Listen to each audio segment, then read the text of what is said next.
Aksesi TV, QTV kanalının izləyicilərinə, Kanal 8-in izləyicilərinə şəhidimiz İbarət Əkbərov haqqında məlumat verəcəm. Reportajı hazırladı Əzim Niftiyev, səslənmədə Cənub Bölgə müxbiri İbrahimova Əfsani. İbarət Əkbərov 1993-cü il may ayının 21-də Yardımlı rayonunun Mirimli kəndində anadan olub. Ailəli idi, 2 evladı var idi. Azərbaycan ordusunun əskəri İbarət Əkbərov 2020-ci il sentyabrın 27-sində Azərbaycan Silahlı Qüvvələri tərəfindən Ermənistanın işğalı altında olan əraziləri azad edilməsi və Azərbaycan ərazi bütövlüyünün bərpa olunması üçün başlanan Vətən müharibəsi zamanı Füzulinin azadlığı uğrunda gedən döyüşlərdə qəhrəmancasına döyüşərək oktyabrın 12-si şəhidlik zirvəsinə ucalmışdı. Azərbaycanın ərazi bütövlüyünün təmin edilməsi uğrunda döyüş əməliyyatlarına qatılan və hərbi hissə qarşısında qoyulmuş tapşırıqların icrası zamanı vəzifə borcunu şərəflə yerinə yetirdiyi üçün Azərbaycan Prezidenti cənab İlham Əliyev 15-12-ci ay 2020-ci il tarixli sərəncamına əsasən İbarət Əkbərovu ölümündən sonra Vətən uğrunda medalı ilə təltif edib.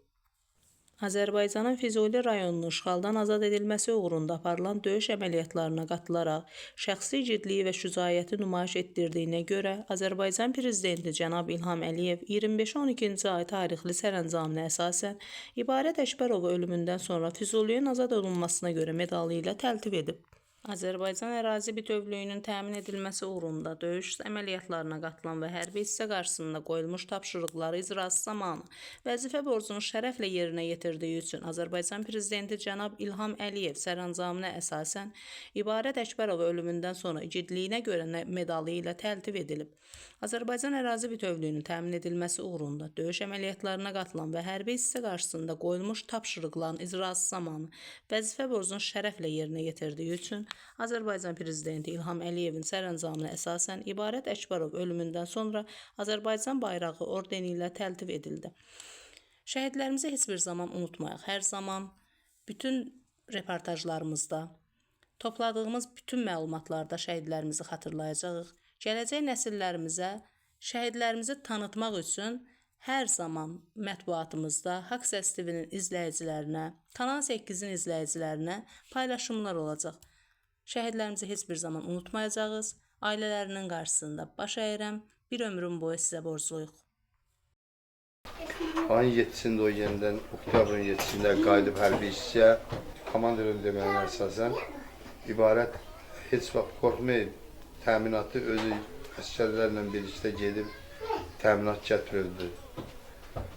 Ayın 11-də də günorta saat 2 olardı, mənlə telefonda danışdı.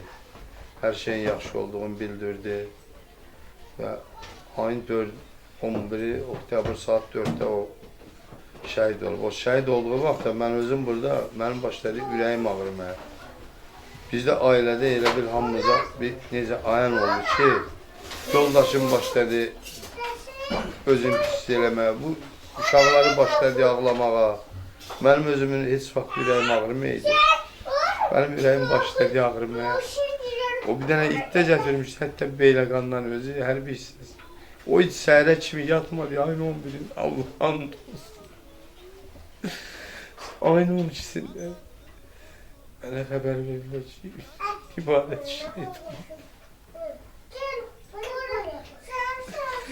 Biz çətindək, bir də evdən də fəxr eləyəm ki, mənim oğlum vətən yolunda, namus yolunda getdi.